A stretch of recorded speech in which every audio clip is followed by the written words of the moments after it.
Good morning, Wabash.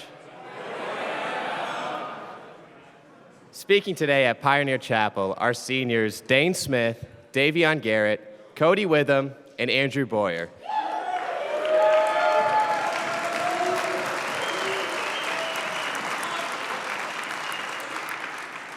And they are here for our annual Senior Chapel Talk. Dane Smith is a rhetoric major and economics psychology double minor from Mooresville, Indiana, home of the Pioneers. In his time at Wabash, Dane has been a consultant in the CIBE, a student ambassador for the enrollment office, house manager and risk manager for Beta Theta Pi, the student body vice president, the chairman for the student body diversity and inclusion committee, a member of the Sphinx Club, and a captain of the football team. His favorite thing about this college is the people that he gets to interact and work with on a daily basis. Upon graduation, Dane plans to pursue a career in construction management. Davionne Garrett is a first-generation college student from Michigan City, Indiana. Here at Wabash, he majors in economics and minors in political science. He is the outstanding vice president of the Wabash student body, where he utilized his position to promote diversity, equality, and inclusion across campus. In the past, he has held positions as IMA president, Senate DEI chairman, class of 2022 rep, and a ram's horn of the MXI, to name a few. He utilized his various positions in combination with his work as a WDPD fellow to bring various groups on campus together to create connections and promote understanding of different perspectives and experiences. Kody Witham is from Centerville, Indiana. He is a biochemistry major and a religion minor. After college, he plans to take a gap year, then go to medical school. A fun fact about Kody is that he studied abroad in the midst of COVID-19. Andrew Boyer is from South Bend, Indiana. He's a classics major and a history minor and will be working for Brooks Source in Indianapolis after he graduates. A fun fact about Drew is that he recently memorized and recited 20 lines of Homer's Iliad in Greek for a class project.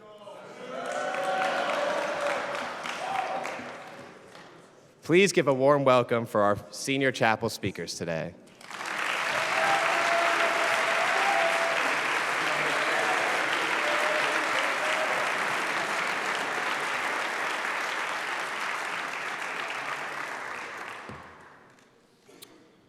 Good morning, Wabash. Good morning. I guess they let anybody speak here. You just have to be a student. I don't know. I'd like to begin by thanking the Sphinx Club for allowing me the opportunity to speak today. Next, I'd like to thank my family for everything they've done and always supporting me. And I'd also like to thank my brothers at Beta Theta Pi for always having my back and being there when I need somebody the most.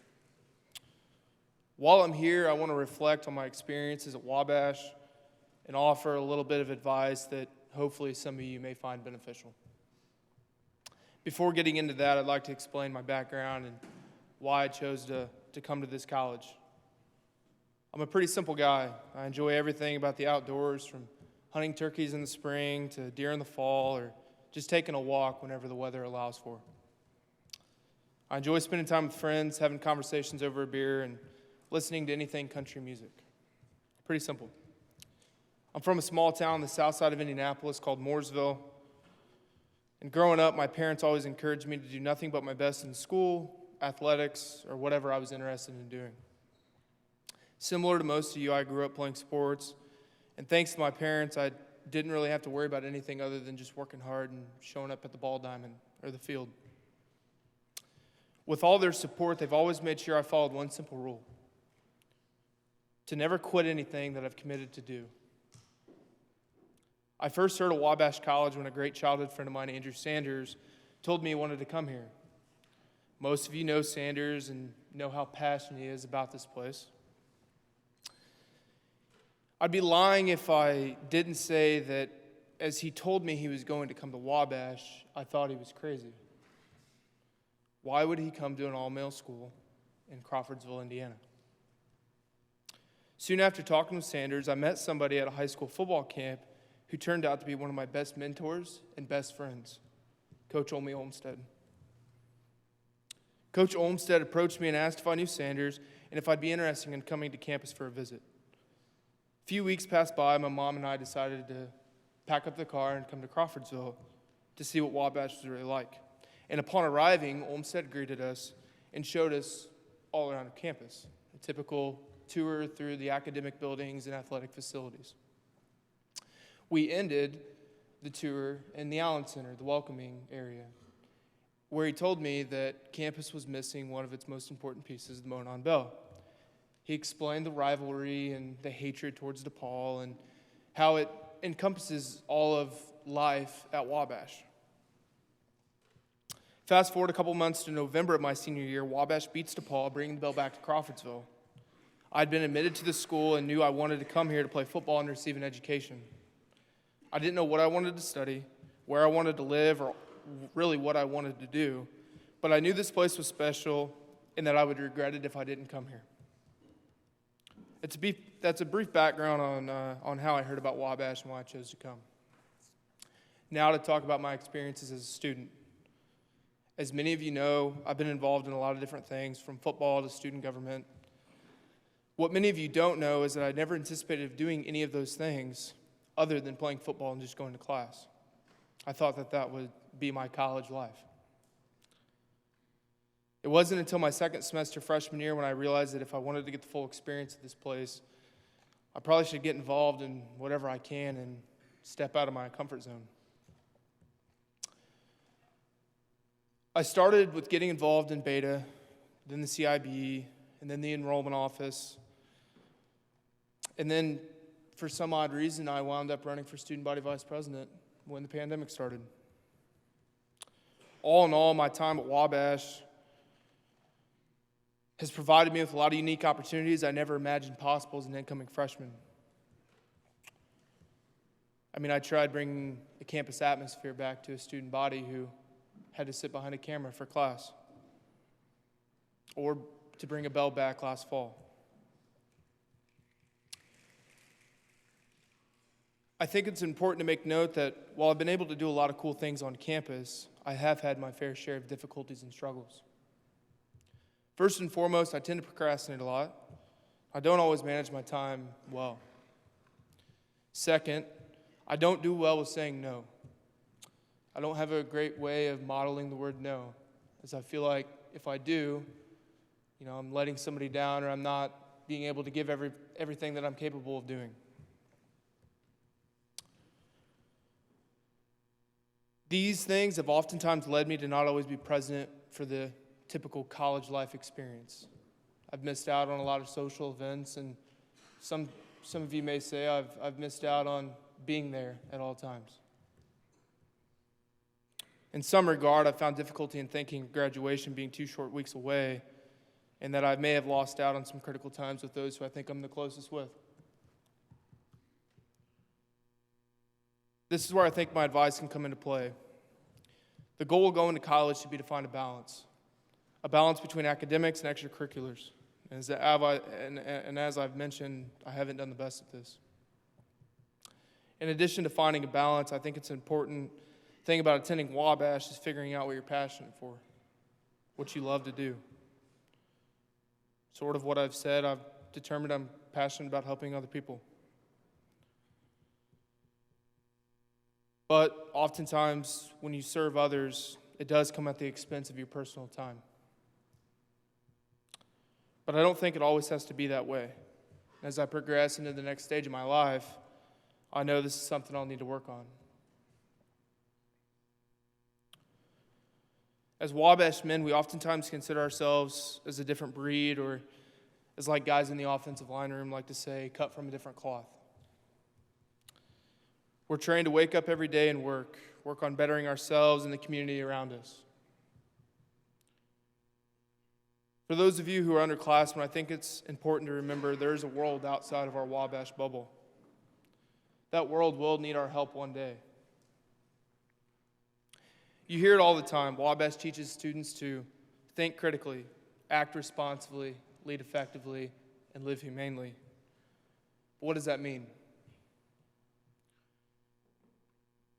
I'm pretty sure it means that every student has the capability of accomplishing whatever they want to do in life, as long as they work hard, and are compassionate about what it is that they do.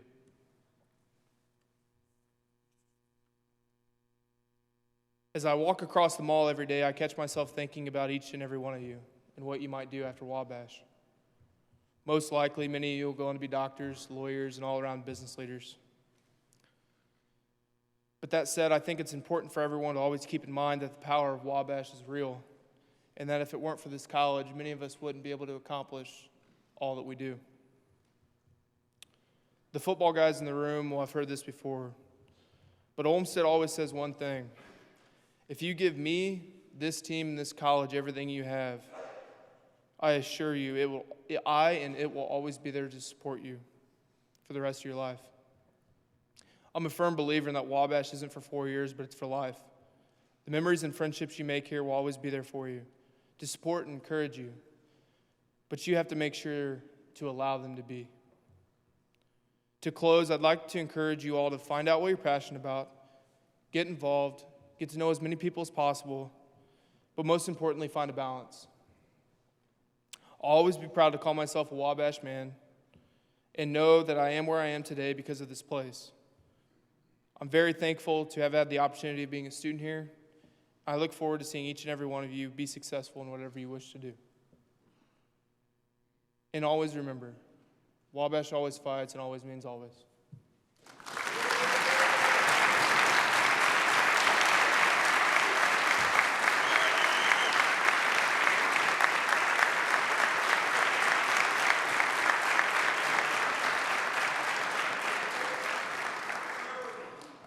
Good morning, Wabash.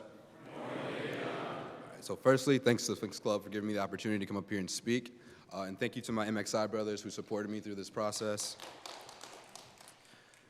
All right, so I want to open up this chapel talk by saying that for me, the past 4 years, the hardest thing was not the tests and exams. I know that's what we usually think, but for me, that wasn't it. But before I get to all that, all I can say is wow. Thank you all for coming out to this chapel talk. It really means a lot. When I was a kid, prior to visiting Wabash for the first time, I never thought I'd be on my way to graduate college in a week. I also did not think I'd be up here talking to this many people, and I'm really nervous, I'm not gonna lie. For those of you that don't know me very well, I'll provide a little bit of background about myself. My name is Davionne Garrett, and I'm from Michigan City, Indiana. I'm the firstborn, but I have 10 siblings between my father and mother's side. Neither of my parents had the opportunity to finish high school, but they never pressured me to come to college. In fact, my mom was more than happy knowing I was on the right track to graduate high school, because for her, that was the biggest accomplishment, and she never got to do that. So with that, she always told me to be happy and do what makes me happy and never let anyone dictate what I do with my life. So why did I come to Wabash College? I've always stated that my biggest motivation for wanting to attend college was not to further my knowledge. It was not to achieve a better quality of life. It was to show my younger siblings that despite where we come from and all the systemic obstacles in our past, graduating college could be possible. Obviously, they're not in this room today, but if they ever get the chance to watch this chapel talk, just know I love you and you can do this too one day. All that aside, to get to what I'm actually here to talk about today. What did I mean when I say over the past 4 years, the tests and exams and all those other things weren't the hardest part? Yes, we all know Wabash is a rigorous school, and the exams, projects, and assignments are often very overwhelming. But in my opinion, they're not the hardest part. For me, is what I like to call the while alsos. So what do I mean by the while alsos? The hardest part over the last 4 years was being a student while also battling depression, while also battling imposter syndrome, while also having to represent the entirety of the Black perspective when I find myself the only one in the classroom when discussing Black issues and systemic injustice. It was hard being a student while also having to come to terms with the feeling of feeling useless to assist what's going on back home.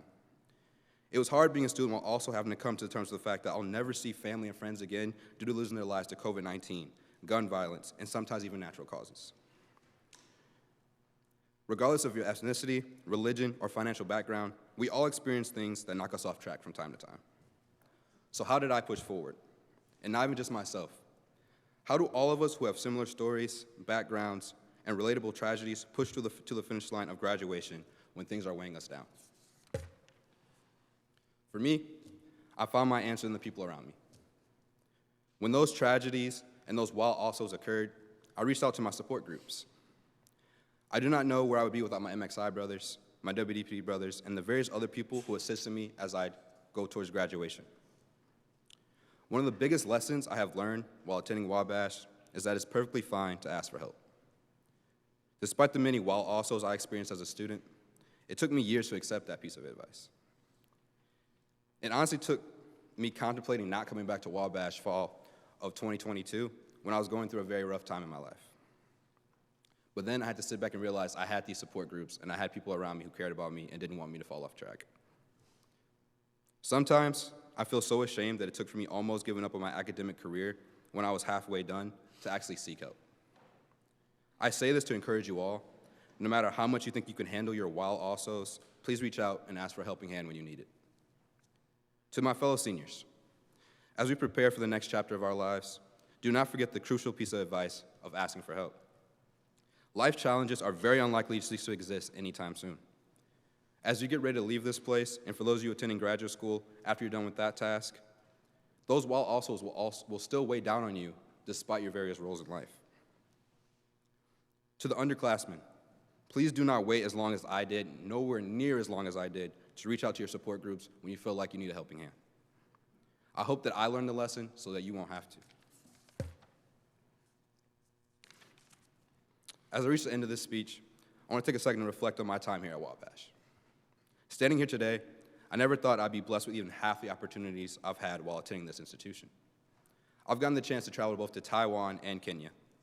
I got to see the Statue of Liberty and watch a show on Broadway.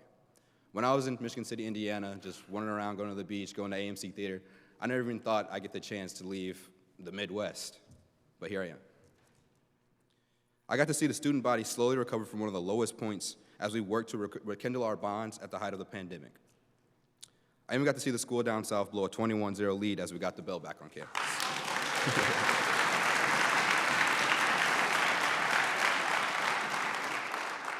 I have countless more memories and stories I could share, but I would share those wherever and forever life takes me.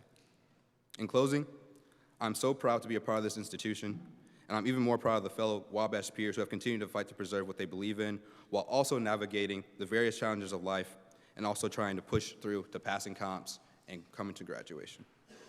To my Wabash family and friends, remember that Wabash always fights, but that fight was never meant to be alone. Thank you.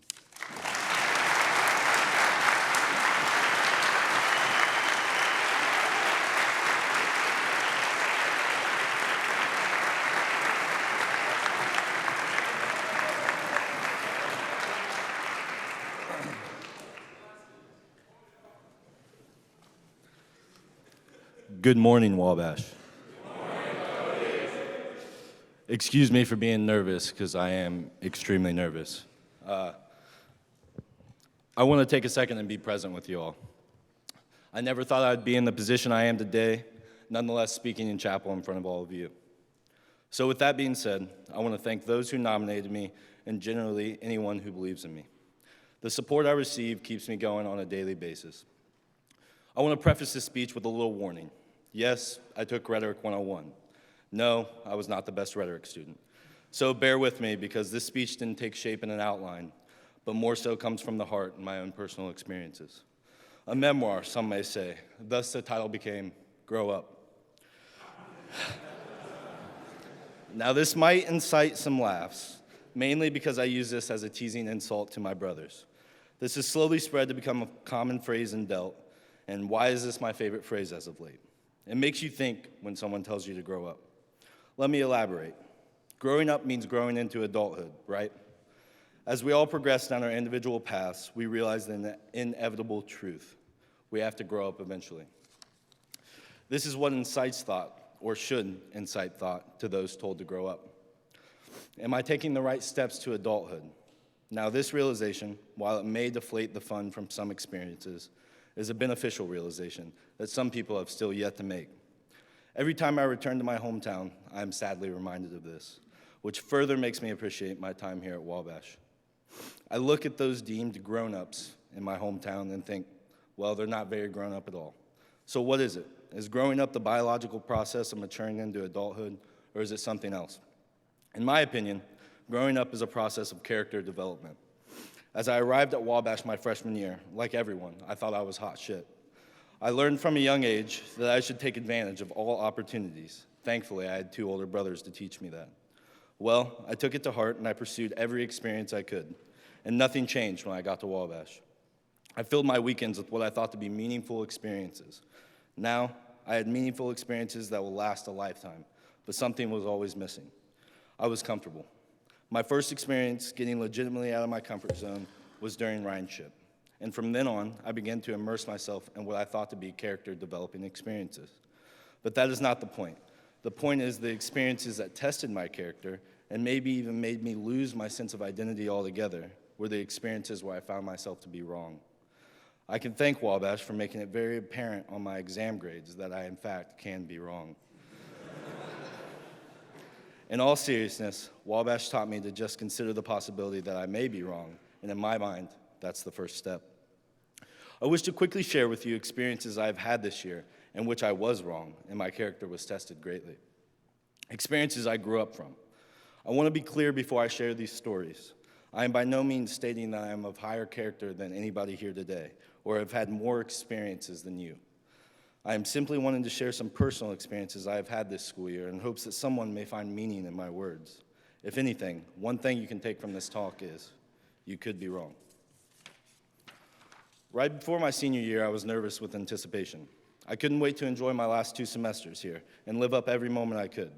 About a month before we returned to school, I received news that my brother and pledge son, Tyler Scheid, had passed away. Let me stop and say why this accident is devastating and a topic that always brings waves of emotion. Don't feel uncomfortable when it is talked about. Through our memories and words, Tyler will live on forever, and it helps to talk about it. His passing left me in shambles, and I thought I knew how to handle death, but I was wrong. We all loved Tyler in our own ways. We were just grieving together, being each other's support system. Battling with my mental health, I began to question myself. Was I worthy to feel the way I was? There were people much closer to Tyler than me. Why didn't I make more of an effort to spend time with him? He was my pledge son, after all. My character evaporated. I didn't even know who I was anymore. It took me to the lowest point of my life. I thought I knew what depression was, but I was wrong. With me questioning my own character, I began to question people's perceptions of me. I began to also question my relationships, especially with people who mean the most to me. I didn't know what anybody thought of me. I didn't even know what I thought of myself. For weeks, I began to question if people thought I was gay, just because I could feel their perceptions changing of me due to my unusual behavior. I grew more and more embarrassed of this because of what I thought were people's perceptions of me. I was embarrassed to be considered gay. I was wrong. Now, after emotional reflection and battling through mental health, I realized that being perceived as gay could be the ultimate compliment. Some of the most inspiring people I know are gay. Every gay individual I've ever had a meaningful conversation with has been an astounding person and inspiringly confident in their character. I thought when I came to Wabash, I was accepting of homosexuality. I was wrong. Through incidentally empathizing, I realized the effects of homophobia through a different lens. I thought I was good at empathizing. I was wrong. When the bottle on campus was thrown through a Black Lives Matter sign, I was shocked. I understood the implications of the incident, and I was outraged, but nonetheless brushed off the night as a meaningless drunken stupor, a common theme. I was wrong. It wasn't until after the events of that night that I finally realized that.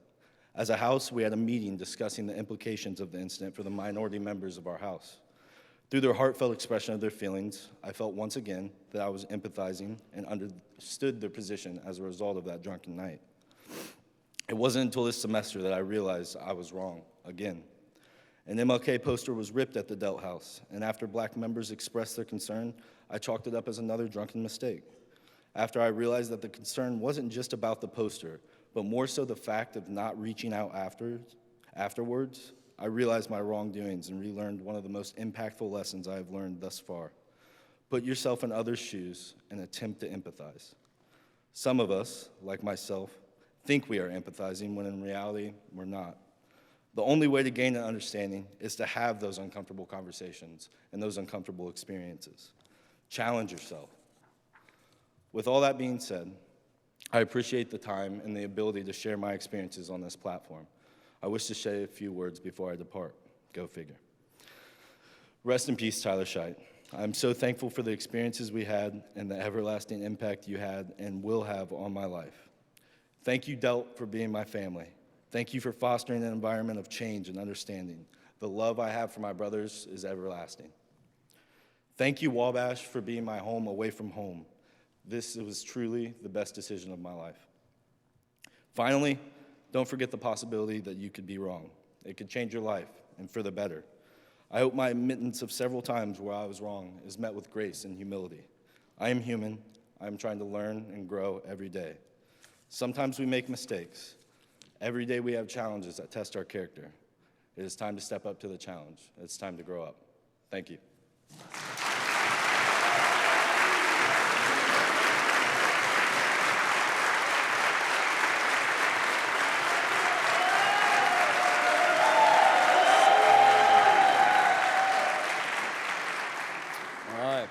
Good morning, Wabash. I'd like to start by saying the bio that I sent in to Caden, wish I would have put more than just my major and minor. I was also the treasurer of the greatest club on campus, the Cigar and Pipe Club. Thank you. All right, come on. All right, come on. I would like to first begin by saying what an honor and privilege it is to have been nominated and chosen to speak amongst this incredible community. It is always refreshing to know that you are cared about by those closest to you and that you have a voice. Coming in as a freshman for Ringing In Saturday, I would not have pictured myself standing here today, but it truly is an honor to be doing so, especially since I almost missed the Ringing In ceremony due to my unfamiliarity with the campus layout. But in my defense, I heard about this college for the first time about 8 months prior during my senior year of high school, and I'd only been on campus once, so I still made it. But looking over this crowd, it still amazes me to see the strength and love that our college fosters in everyone who claims the name Wabash. Reminiscing about 4 years ago when I was making my decision on where to go to college, I remember the first thing that Coach Ramsey said to me when he came in and sat down at my high school. Before we even shook hands or had a conversation, he said, "You're a Wabash man. You've got it written all over you." And my first instinct was, like, damn, that is a solid first sales pitch. No wonder they recruit so well. I mean, I'm 18. I was like, all right, I like that. So, but admittedly, that was my first thought. However, I started to think about it more and more, and I took it to heart. And whether or not it was a line from a script, or it was genuine, I felt it to be genuine nonetheless. What it told me was that Wabash believes in each and every one of us. We students believe in one another, the faculty believes in us students, and we all believe in Wabash. I think it might be that certainty and belief in one another that explains why our one rule on campus is still applicable so many years since its implementation. We don't need a codex of rules or a Solonian reformation of sorts, because we all believe that each of us will hold ourselves to a higher standard than the people at other institutions. And there was a joke mixed in there for you classicists. I see two in the back. There you go. All right. Look it up, Salon. All right. On that note, I would like to talk about the relationships that only seem possible at a place like Wabash. I'd like to share a story that might be relatable if you have friends or perhaps better halves at other colleges. Last year, in the early stages of my current relationship, my girlfriend was talking to me about how she had some assignment due that night, and she was freaking out because everybody left campus. She couldn't get a hold of the professor. She's like, I don't know what to do. My first reaction was, well, why don't you just call them on their phone? Pretty normal. She couldn't understand it. So, her response served as yet another reminder as to why it's so, Wabash is so unique. She said to me, in what world do you have access to a professor's personal phone number? To which I replied, I don't know, they usually just put it on the syllabus and say, don't call after 9. So,